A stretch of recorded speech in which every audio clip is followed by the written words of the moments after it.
The difference between genuine desire and quote unquote time to settle down is staggering.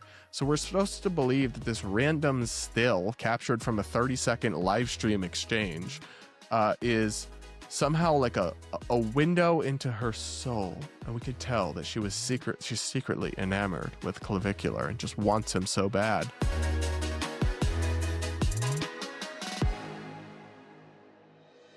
Up next, we got to talk about the YouTube star Brett Cooper, who is more on the right-wing side of the spectrum, because she's involved in one of the dumbest controversies. How am I even calling it a controversy? Because it's made up and ridiculous. But she's being attacked by kind of the like far-right, red pill adjacent influencer sphere. So think of like Pearl Davis, that really sad and desperate woman who got utterly humiliated by Anna Kasparian in a feminism debate just recently. And other like red pill influencers are attacking Brett Cooper for this really strange reason. So basically, we'll get into all the specifics, but the TLDR is that Brett, whether you love her or hate her, I don't see what she did wrong here. She went to New York City for Fashion Week, and she attended a fashion show. And when she was there, she briefly, like a 30-second exchange, met the streamer Clavicular, who I've talked about on the show before. But he streams and he's all about looks maxing, and he like takes crystal meth to stay lean, and is clearly very unwell and kind of crazy. And so Brett has covered him because he is an online sensation, and that's the kind of thing she, like me, talks about. And she said some negative things about him for sure, but still she saw him and she wanted to meet him, and she briefly shook his hand and smiled at him and said, "Hi, nice to meet you," and then moved on. Little does she know that all these like weird red pill people on Twitter would seize a screenshot of her smiling at him and suggest that she secretly wanted him and desired him, and thought he was hotter than her husband, and was like betraying her husband, and all this insane narrative quickly emerged. Let's look at some tweets about this, and then I'll explain how deceptive they're actually being with some of the things they're doing here. So here's one tweet that got tons of views and was shared by lots of these red pill people.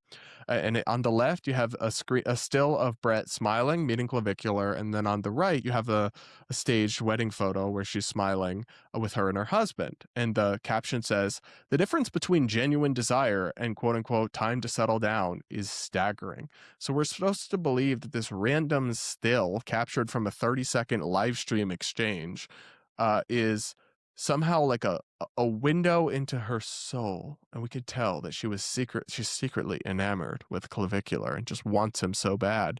And yet this wedding photo, which looks fine to me, I mean, obviously these are staged portraits, so you're not going to have like the most candid and relaxed smile. I'm so bad at like stage smiling for photos. It makes my partner crash out. He's like, "You're doing your stupid fake smile again." I'm like, "I'm sorry, but it's a little awkward to stand for photos." So yeah, the idea that we can meaningfully conclude anything from these two photos is just brain rot, internet brain rot. You really can't. I could find you like 1-second stills from all sorts of things that suggest a person loves or hates someone that they actually are clearly don't. Like, it's just, what are we doing here? Here's another tweet. "Quote unquote conservative podcaster Brett Cooper flew out to New York City Fashion Week to meet Clavicular. This is her face when she met him. She is married. Bros, if you think you're safe because you got a ring on your girl's finger, you need to wake the F up." And then it's that same one still of her. So there's so much wrong with this tweet and this narrative that I don't know where to begin. But first off, they're lying or they're just wrong, but ignorance is not really an excuse. Brett did not fly out to New York City to the Fashion Week event in order to meet Clavicular. She was there and he was part of it, and she met him, but she flew there because she was attending the event, and she's friends with the organizer of this particular fashion show, or what, I don't know. I'm not that kind of gay, so don't ask me for details about New York City Fashion Week. But the claim that she flew there in order to meet Clavicular, you will see that in a lot of the tweets and discourse about this, because of course I'm plugged into it somehow, all of it. But you'll see a lot of that. It is not true. Zero basis in reality of that. So, and then This is her face when she met him. Bros, if you think you're safe. They're selling poison to young men. Like, they're selling this doomer narrative that no matter what, even if you marry a girl, she's still going to want other men because all women are just degenerate. Like, that is not true. And you are setting people up to be miserable. But these people are obsessive in a really strange way. So one of these red pill people, Rollo Tomasi, he did an entire live stream focused on this one still of Brett Cooper. And he wrote, I think the title is "Biology Doesn't Lie, Why She Looked at Him Like That." He did a whole live stream breaking down this one screenshot of her face. Like, are we okay? Do y'all even remember what grass looks like at this point? Because they really went so hard on this narrative. Another person posted these same two stills and said, compare and contrast the visceral, dulled reaction to settling for a faithful beta willing to commit his life to you versus simply being in the orbit of a charismatic alpha male. Oh my God. I'm going to go insane. So this TikTok dude as well, who's like mega or right wing or whatever, the older millennial, tweeted, "So I met Brett Cooper, the same girl who just made a heartfelt video about the dangers of smoking weed. But this was her when she flew across the country to meet the ketamine addict Clavicular. Yeah, okay, Brett. This is so dumb. Again, she did not fly across the country to meet Clavicular. And she surely does not support him doing meth to lean max. So if I meet a famous, say she met a famous stoner, right? If she met Snoop Dogg, I'm sure she'd still shake his hand and smile, even if she's like making anti-weed content. You could pick apart and criticize her opinions about that topic, but this is not a gotcha. Like, what are we doing? Pearl Davis, the anti-woman kind of grifter pick-me girl, who tries to be a YouTuber and influencer, she said in a tweet showing this this still of Brett, again, just this one still.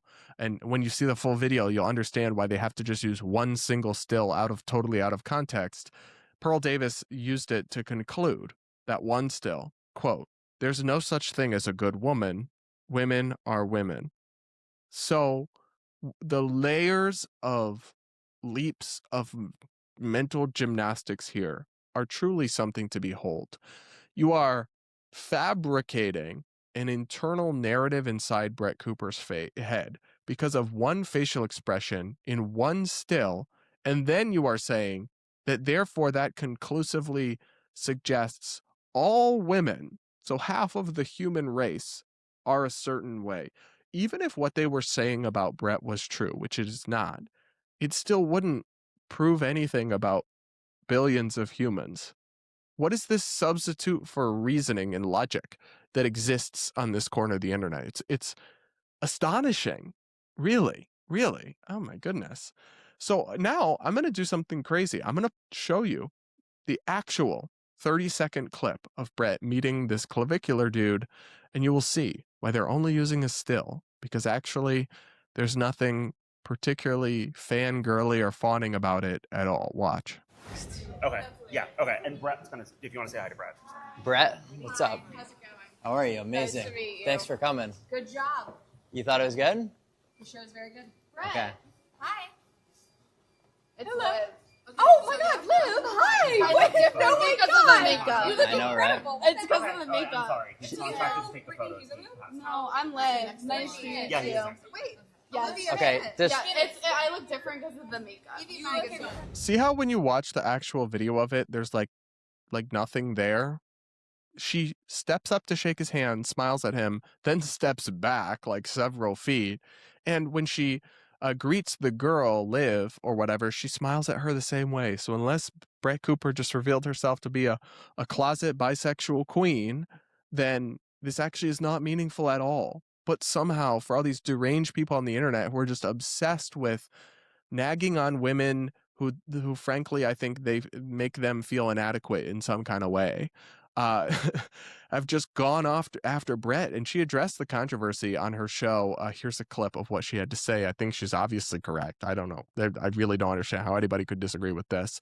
Take a listen. Clavicular was very much the most viral moment of the night. And so because he was there and because I was in attendance, there is now all of this discourse on X, I would say, about me being there and watching while he walked and meeting him. And God forbid, this is the worst, God forbid, I'm so sorry that I did this, but I smiled at him. Oh my god, cue the meltdowns, guys. They are freaking out over on X. And what I need to say to that is, oh my god, people go touch grass. Like, seriously, kick rocks, touch grass, log off, go speak to a woman in real life. Go outside and stare at the sunshine. Like, I cannot believe that this is something that is being debated and argued about. Now, first of all, for those individuals, if you want the full story, I did not even know the Clavicular was going to be walking in the show when I was first invited and agreed to go. I actually didn't think that he was going to make it after all, because he was literally just in jail in Arizona. But yes, he ended up walking, and obviously I was going to take the opportunity to meet him. After making content about him and after weeks of mocking him and saying that I thought he was just like a shell of a person who had no values, like, I thought the respectful, the good thing to do would obviously be to go say hi in person and meet him and not be an actual asshole in real life, because I am not an asshole. But unfortunately, because every part of his life is streamed to people online, smiling and being nice means that you are a hoe who hates her husband and hates her family. So that's the discourse online. And again, I will say, go touch grass. I don't give a fuck, because Twitter's not a real place. Like, are you people crazy? We do not live in Saudi Arabia. Sometimes two women go out without their husbands, and sometimes women, oh my god, interact with the male species. Again, touch grass, log off, it will be better for you. I don't know. I think she ate. I think she cooked. I think these people are just so terminally online and brain rotted that I don't even understand the motivation to want to dissect who Brett Cooper is or is not attracted to, and whether she's somehow secretly discontent with her husband. I don't get it at all.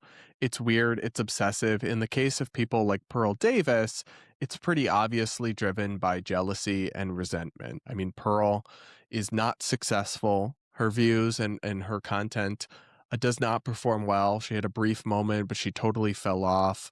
She really struggles in the dating department. I'm not saying this to be mean, but it's relevant here. Brett is, whether you love her or hate her or agree with her content or not, I think she's objectively like a beautiful woman, like very well put together, very stylish. Pearl is not. And so there's this like seething resentment that takes hold in the hearts and minds of some of these people. And I think it's sad, because it would be so much healthier and better for them if they could let go. Brett doesn't really care. She's successful. She's doing her own thing. Frankly, them obsessing about her online is only objectively like good for her career. When people attack you or hate on you in really obviously stupid and deranged ways that score no actual points against you, that's not necessarily a negative or bad thing for an influencer or for a political commentator. I remember when I was on CNN Newsnight on the debate panel, and the like liberal, I don't know, talking head view host Anna Navarro snapped at me and said, like, what do you know as a white man, or something to that effect. I talked to a couple of my family members and my partner's family, and they were like, that was so horrible. She was so rude to you. And I'm like, no. You don't understand. That clip's going to go viral. That's a gift to me. It's going to feed the algorithm, expose my content to new people. It's like deranged hatred with no actual substance or basis or points that can be scored is not necessarily a bad thing for a content creator. So if these people's goal was to like somehow take down Brett Cooper, it certainly did not have that effect. And I think they really do just need to touch some grass. That's my take on this bizarre non-controversy of a controversy. Y'all will have to let me know what you think in the comments below. Make sure to subscribe. Do hit the like button if you haven't yet. And that'll be it for today's episode of the Brad vs. Everyone podcast. Thanks so much for listening, and we'll talk again real soon.